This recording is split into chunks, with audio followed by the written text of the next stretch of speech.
কিন্তু 40 কিলোমিটার/আওয়ার বেগটাকে আরেকজন লোক 20 কিলোমিটার/আওয়ার বেগ বানায় দিল, কিভাবে সম্ভব?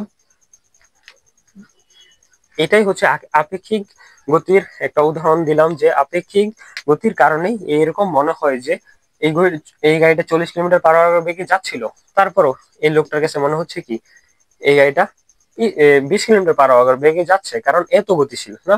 এর জন্য বলা হইতেছে কি, দেখেন এই যদি গতিটা পরম হইতো, পরম মানে কি, যেই গতিটা স্থির প্রসঙ্গ কাঠামোর সাপেক্ষে মাপা হয় সেটাকেই বলা হয় পরম। আর আপেক্ষিক কোনটা, যেটাকে গতিশীল প্রসঙ্গ কাঠামোর সাপেক্ষে মাপা হয়।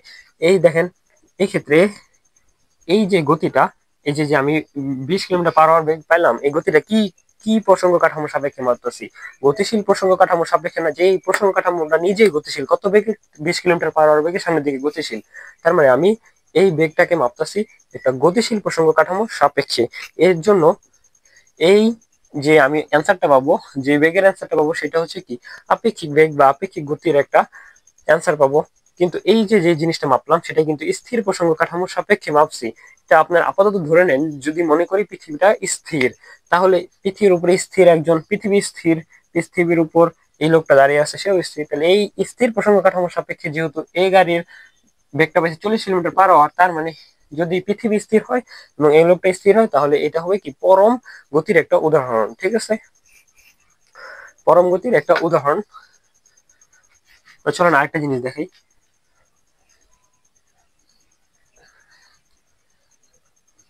আচ্ছা, এবার মনে করেন এই দিকে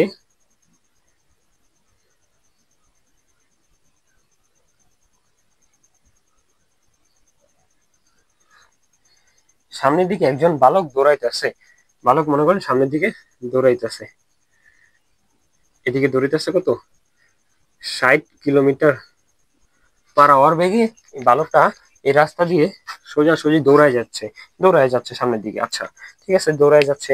এবার আপনি এই লোকটাকে যা যদি জিজ্ঞাসা করেন যে বলেন তো ভাই এই বালকটার বেগটা কত, তাহলে এই লোকটা কি বলবে? 60 কিলোমিটার/আওয়ার। অ্যান্সারটা কি দিবে? 60 কিলোমিটার, 60 কিলোমিটার/আওয়ার দিবে। আচ্ছা ঠিক আছে, এই প্রশ্নটা যে সেম, যে আপনি এটাকেই যে জিজ্ঞাসা করেন যে বলো তো তোমার বেগ কত, এবার যদি বালকটা এমন উত্তর দেয় যে 0 কিলোমিটার/আওয়ার, তাহলে কি আপনি বালকটাকে পাগল মনে করবেন? বালক যাচ্ছে 60 কিলোমিটার/আওয়ার বেগে, কিন্তু উত্তর দিল 0 কিলোমিটার/আওয়ার বেগে। তার মানে আপনি বালকটাকে তো পাগল মনে করার কথা, কিন্তু আগে পাগল মনে করেন না, আপনি একটু ফিজিক্সের দিক থেকে এটা একটু চিন্তা করেন যে এই নিজের সাপেক্ষে নিজের কি কোনো অবস্থানের পরিবর্তন হচ্ছে? দেখেন তো, আমরা কি জানতাম এই যে যে গতিটা কি হয়, বা কোনো বস্তু গতিশীল নাকি স্থিতিশীল সেটা কিভাবে বুঝি? উপরে লেখা আছে দেখেন, সময়ের সাথে কোনো বস্তুর অবস্থানের পরিবর্তন হলে সেই বস্তু গতিশীল। তাহলে এই বস্তু, এই যে বালকটা, সে নিজের সাপেক্ষে নিজের কি কোনো অবস্থানে চেঞ্জ হচ্ছে? নিজেকে সবসময় সবসময় একই জায়গায় দেখতেছে, নিজেকে নিজেই দেখতেছে না, নিজের সাপেক্ষে কিন্তু অবস্থানের কোনো চেঞ্জ হচ্ছে না। সে আশেপাশের পরিবেশ দেখতেছে না, সে খালি নিজেরই দেখতেছে। তার মানে নিজেরা তো সবসময় দেখতেই পারতেছে, তার মানে নিজের অবস্থানে তো কোনো চেঞ্জ হচ্ছে না।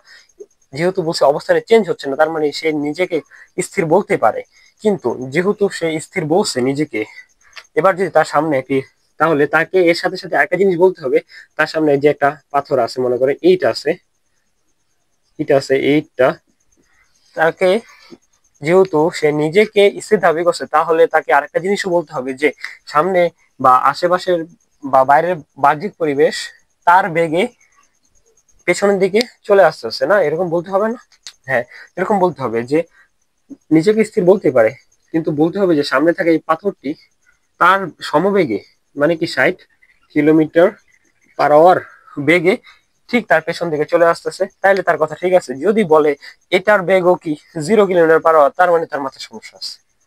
0 কিলোমিটার/আওয়ার বেগ যদি বলে পাথরটারও, তার মানে সে মানসিক সমস্যা আছে। নালে যদি ফিজিক্স খাটায় বলে তাহলে সে নিজেকে স্থির বলতে পারে, কিন্তু তার সাথে সাথে একটা জিনিস বলতে হবে যে বাহ্যিক পরিবেশ, মানে এই ক্ষেত্রে বাহ্যিক পরিবেশ আর কিছু ধরলাম না, পাথরটাকে ধরলাম, পাথরটা ঠিক তার সমান বেগে তাকে ক্রস করে চলে যাবে। এটা যদি আপনি বুঝতে হয়, তাহলে বাসে উঠবেন, বাসে ওইটা জানালার দিকে তাকায় থাকবেন, বাস যে বেগে যাচ্ছে মনে হবো কি বাসের বাইরে থাকা যে গাছগুলি সেগুলি ঠিক আপনার সমর বেগে পেছন দিকে চলে যাচ্ছে, কিন্তু আসলে কিন্তু পেছন দিকে চলে যাইতেছে না, আপনি সামনে আগাইতেছেন, কিন্তু আপনি নিজেকে কি বলেন? স্থির। বাসে বসে থাকলে আপনি স্থির। স্থির তখনই হবেন যখন আপনার সমান বেগে বাইরের পরিবেশ পেছন দিকে চলে আসবে। তার মানে দেখেন তো, এই লোকটা বলছিল 60 কিলোমিটার, আপনি বললেন 0 কিলোমিটার। তার মানে এই বেগগুলি কিন্তু এক একজনের সাপেক্ষে এক এক রকম হয়ে যাইতেছে। এর জন্য কি এই বেগগুলোকে আপেক্ষিক বেগ বলা হয় বা আপেক্ষিক গতি বলা হয়। ঠিক আছে, আপেক্ষিক গতি বলা হয়, মনে করেন। আচ্ছা, তাহলে আপেক্ষিক তো বুঝলাম। প্রসঙ্গ, গতিশীল কোনো প্রসঙ্গ কাঠামো সাপেক্ষে যদি কোনো বস্তুর বেগ মাপা হয় তাহলে সেটা হচ্ছে আপেক্ষিক। গতিশীল প্রসঙ্গ থাকবে গতিশীল প্রসঙ্গ কাঠামো সাপেক্ষে, গতিশীল প্রসঙ্গ কাঠামো সাপেক্ষে মাপা হবে আপেক্ষিক বেগ। আর পরম স্থিরের সাপেক্ষে, স্থির প্রসঙ্গ কাঠামো সাপেক্ষে,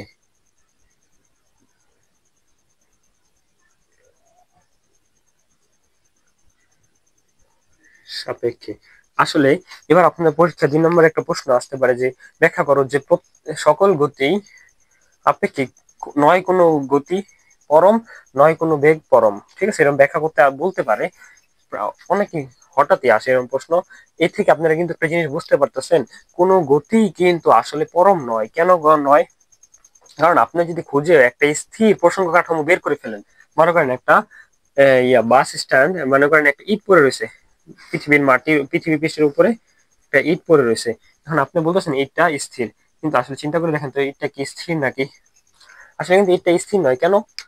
কারণ পৃথিবী কিন্তু নিজ অক্ষে সর্বদাই ঘুরতেছে। আহ্নিক গতির কারণে নিজ অক্ষে ঘুরতে আছে। এই আহ্নিক গতির কারণে তো রাত আর দিন হইতেছে। এই আহ্নিক গতির কারণে তো পৃথিবীটা ঘুরতেছে নিজ অক্ষে, বা বার্ষিক গতি ধরতে পারেন, যে গতি ধরেন পৃথিবী তো ঘুরতেছে, তার মানে পৃথিবী স্থির নয়। আর পৃথিবীর উপরে আপনি ইটটাকে রাখছেন, তার মানে কি ইটটা কি স্থির? ইটটাও কিন্তু পৃথিবীর ঘূর্ণয়নের কারণে ইটটাও কি গতিশীল। তার মানে এমন কোন জায়গা পাবেন না খুঁজে যেখানে আপনি স্থির বলতে পারবেন। তার মানে কোন গতিকে আপনি স্থির, মানে কোন গতিকে আপনি পরম গতি বলতে পারবেন না। তার মানে সকল গতি কি আপেক্ষিক গতি। ঠিক আছে, প্রত্যেক গতি কি আপেক্ষিক গতি।